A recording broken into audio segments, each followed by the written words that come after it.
how to create a TikTok account in 2 minutes.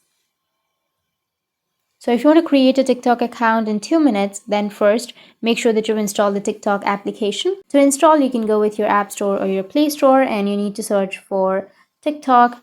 After searching, you'll have the application. You just need to simply go with install, and after installing, you can launch your TikTok application. So tap and open up your TikTok. After opening, now you need to go with the profile, which is on the bottom right, and from here you just need to simply go with sign up, which is on the bottom right of your screen, and you need to choose your mobile number or your email address or Facebook or Google. So you can simply choose any option that you're comfortable with to create your account. So I'll just simply go with continue with Google and select a Google account that you would like to use to create your TikTok account, and it might take a few seconds, so just wait. And after that, it will take you to the sign up page. Now you just need to simply select a date of birth, make sure that you're above the age of 18, and after that go with next. And after that, you need to select your nickname, so enter your nickname.